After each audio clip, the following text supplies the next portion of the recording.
ప్రతి అక్షరం ప్రజల పక్షం. HR9 న్యూస్ టీవీకి స్వాగతం, సుస్వాగతం. సత్యసాయి జిల్లా హిందూపురం కాంగ్రెస్ పార్టీ అసెంబ్లీ అభ్యర్థిగా ఎంహెచ్ ఇనాయతుల్లా బీఫామ్ను కాంగ్రెస్ నాయకురాలు షర్మిలమ్మ చేతుల మీదుగా అందుకున్న సందర్భంగా హిందూపురంలో కాంగ్రెస్ కార్యకర్తలు, నాయకులు, సిపిఐ నాయకులు, కార్యకర్తలు హిందూపురంలోకి ఎంహెచ్ ఇనాయతుల్లా వస్తున్న సందర్భంలో భారీ ఎత్తున బైక్ ర్యాలీతో స్వాగతం పలికారు. సిపిఐ నాయకులు వినోద్ కుమార్ మాట్లాడుతూ, స్థానికులు, ప్రముఖ సామాజికవేత్త, పదవులు లేని సమయంలో పురం ప్రజలకు నేనున్నానంటూ నేను ఎనలేని సేవలు చేసిన వ్యక్తి ఎంహెచ్ ఇనాయతుల్లా గారికి సంపూర్ణ మద్దతు పలుకుతూ అత్యధిక మెజార్టీతో గెలుపు కోసం అహర్నిశలు కృషి చేసి ఒక్కొక్క కార్యకర్తగా ఒక్కొక్క సైనికుల్లా పోరాడి అత్యధిక మెజార్టీతో గెలిపించుకుంటామంటూ తెలిపారు.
बोलो कांग्रेस पार्टी के, बोलो कांग्रेस पार्टी के, बोलो इनायत भाई के, बोलो कांग्रेस पार्टी के।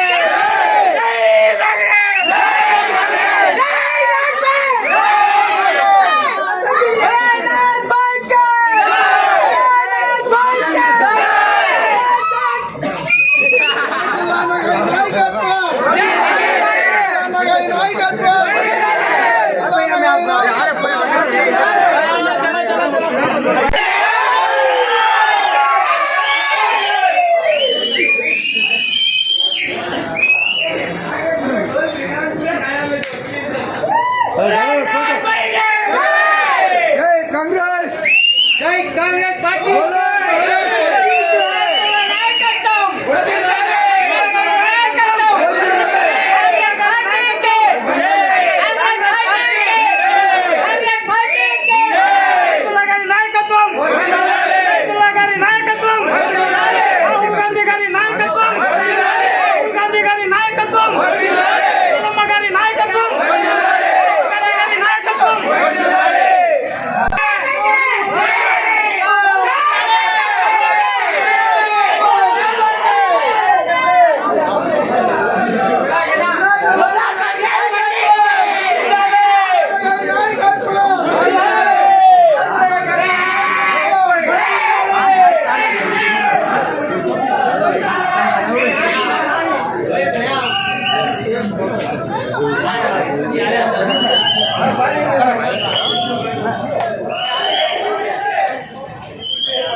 इंडिया कुटुंब अभ्यर्थी इनायतुल्ला गारिके मन वोट इंडिया कुटुंब अभ्यर्थी इनायतुल्ला गारिके इंडिया कुटुंब अभ्यर्थी इनायतुल्ला गारिके गेलिपिंచుకుందాం హిందూపురం ఎమ్మెల్యేగా ఇనాయతుల్లా గారిని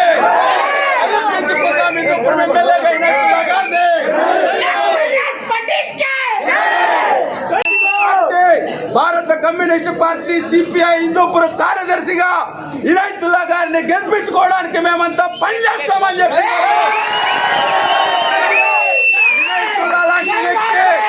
ఇనాయతుల్లా లాంటి వ్యక్తి ఈరోజు హిందూపురం లోకల్ వ్యక్తులను ఈరోజు గెలిపించుకోవాల్సినటువంటి అవసరం హిందూపురం నియోజకవర్గ ప్రజలపైన ఉన్నదని చెప్పి ఈరోజు ఇండియా కూటమి అభ్యర్థి గెలిస్తేనే భారతదేశంలో ప్రతి ఒక్క పౌరుడు యొక్క హక్కులు కాపాడబడతాయని చెప్పి ఈరోజు గట్టిగా చెప్పదలుచుకుంటున్నాం.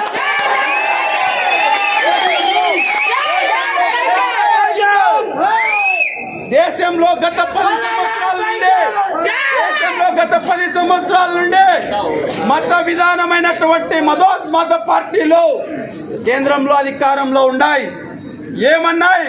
నల్ల డబ్బును తెచ్చి మీ అకౌంట్లో వేస్తాయని చెప్పారు. సంవత్సరానికి 2 కోట్ల ఉద్యోగాలు ఇస్తామని చెప్పారు. సంవత్సరం కాదు 10 సంవత్సరాలైనా 2 కోట్ల ఉద్యోగాలు లేవు. భారతదేశంలో నిరుద్యోగం పెరిగిపోయింది. ఈ నిరుద్యోగం పోవాలంటే ఇండియా కూటమి రావాలి. అందుకు హిందూపురంలో ఇనాయతుల్లా గారు గెలవాలని చెప్పి మీ అందరికీ ఆయన గెలుపు కోసం ప్రతి ఒక్కరూ అహర్నిశంలా కృషి చేయాల్సినటువంటి అవసరం ఉందని చెప్పి ఈరోజు సిపిఐ పార్టీ మీ అందరి సమక్షంలో ఇనాయతుల్లా గారు చేయబట్టుకొని నడిపిస్తుంది, ఆయన్ని గెలిపిస్తుంది అని చెప్పి ఎన్నికల అనంతరం ఇనాయతుల్లా గారు గతంలో హిందూపురంలో ఈ నియోజకవర్గంలో ప్రతి పేదోరికి కష్టం వస్తే ఇనాయతుల్లా గారు ఉన్నారు.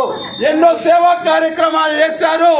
నేను చదువుకునేటటువంటి విద్యార్థి నాయకుడిగా ఉన్నటువంటి రోజుల్లోనే ఎంతో మందికి బస్ పాసులు కట్టాడు, ఎంతో మందికి పెళ్లిళ్ళు చేశాడు. ఈరోజు చెప్తున్నాం, ఈ చరిత్ర హిందూపురంలో ఏ అభ్యర్థికి లేదు. ఇన్ని రోజులు కాంగ్రెస్ లో కూడా ఇనాయతుల్లా గారికి టికెట్ ఇస్తేనే పెద్ద ఎత్తున మేము కదిలొస్తామని చెప్పాం. ఈరోజు ఆయన ఎమ్మెల్యే అభ్యర్థిగా ప్రకటించిన వెంటనే మేము ఆయన నాయకత్వాన్ని, ఆయన యొక్క అభ్యర్థిత్వాన్ని గెలిపిస్తామని చెప్పి ఈరోజు అందుకోసం కృషి చేయడానికి ఇండియా కూటమిలోని భాగస్వామ్య పార్టీ అయినటువంటి భారత కమ్యూనిస్ట్ పార్టీ సిపిఐ ఇనాయతుల్లా గారి గెలుపు కోసం నిరంతరం శ్రమిస్తుందని చెప్పి కూడా మీ అందరికీ మాటిస్తున్నాం మిత్రులారా. ఎందుకంటే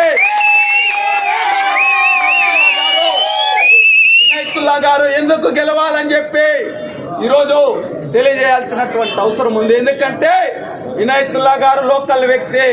ఇక్కడే ఆయన రోడ్లోనే వాళ్ళ ఇల్లు ఉంది. కూతవేట దూరంలో హిందూపురం ప్రజలకి నిత్యం అందుబాటులో ఉండేటటువంటి వ్యక్తి ఇనాయతుల్లా గారు. వలస పక్షులు వచ్చారు, వలస పక్షుల్ని నమ్మొద్దండి, ఇనాయతుల్లా గారిని నమ్మండి.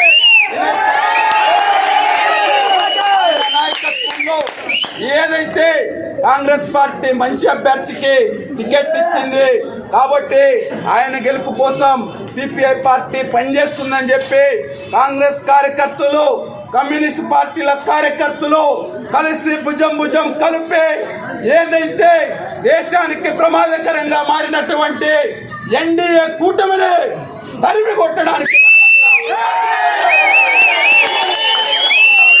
కాబట్టి ఈ విధంగా ఇదే ఉత్సాహంతో పెద్ద ఎత్తున నామినేషన్ కార్యక్రమానికి కమ్యూనిస్ట్ పార్టీ కార్యకర్తలు తండోపతండాలుగా కదిలి వచ్చి ఇనాయతుల్లా గారి యొక్క అభ్యర్థిత్వాన్ని, ఆయన గెలుపుకి అహర్నిశంలో మీ అందరితో పాటు మేము కూడా ఒక సైనికుల్లా పనిచేయడానికి సిద్ధంగా ఉన్నామని చెప్పి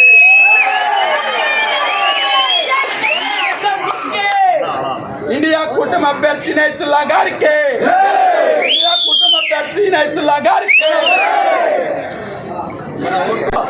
మా వినోద్ గారు మంచిగా మాట్లాడారు. మా వినోద్ గారు సిపిఐ, మేము సిపిఎం కూడా ఇనాయతుల్లా గారికి మంచిగా ఓటేసి గెలిపించుకోవాలా.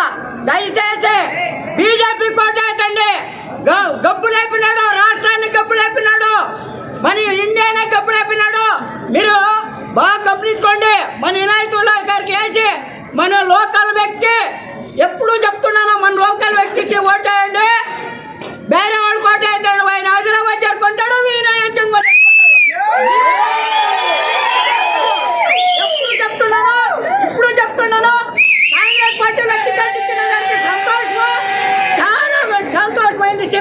పార్టీ ఆధ్వర్యంలో నేను మాట్లాడుతున్నాను.